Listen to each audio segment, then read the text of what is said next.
Hello everyone. In this video I made the fastest dripstone farm in all of Minecraft, and it makes 8.5 million dripstone per single harvest. And once you harvest it, it's completely ready to harvest again. So here's how it works. So this farm uses the entirety of the random tick range and also the build height limit. To get the most out of the random tick range, you have to stand in a corner of a chunk, which is specifically in the very center, and this will allow the farm to run at its best efficiency. So I'm going to run this farm in just a second, and we're going to have my good friend Dripstone AFKing in the center. Now, before you run this farm, something that would be really useful to have is Tweaker, and you will want to go to your Yeats and disable Entity Updates and Entity Rendering. This will basically just stop your game from crashing. And then we can just click the button, and that'll send all of the flying machines to go sweep across the dripstone. Now, there are thousands of items on the ground, and they will be pushed along by the flying machines for the most part. But since there's so many thousands, I actually needed to split the storage into 3. So right here we have a very big hopper line going under the entire thing, and that'll pick up a few thousand items, which will make the game less laggy, and therefore letting the flying machines run faster. And as you can see, there are stacks and stacks in pretty much each and every hopper, for the most part.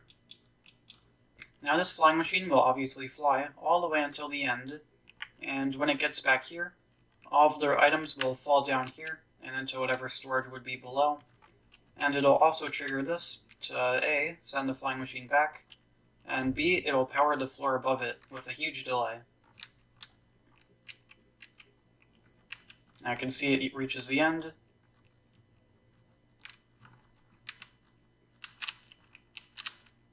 And all of the items would fall down there. Now sadly I can't show it, but you could trust me. And then it'll fly back. Yeah, so just by doing a killing of entities, I just killed 17,000 which were on the ground. Now quickly I am going to disable or re-enable entities. And this will probably lag me a lot. Yeah, very laggy. I'm going to kill all the items again. And it takes just a couple minutes to harvest. If there's no lag, it'll take around 1 minute and 15 seconds for just one layer.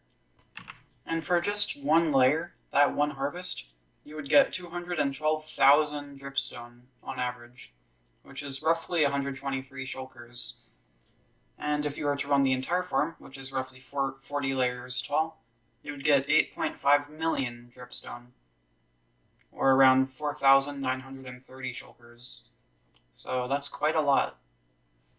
Now, if you want to build this farm in survival, for whatever reason, it's not actually that bad. Actually, looking at it now, maybe it is. For just one layer, it would be this much, 240,000 items. Not that bad, but eh. And if you wanted to build the entire thing, it would cost 40 times that. So, how many is that? 2.7 million dripstone, 2.1 million water, 2.1 million dripstone blocks, 2.1 jack-o'-lanterns, and just a whole bunch of other stuff. So yeah.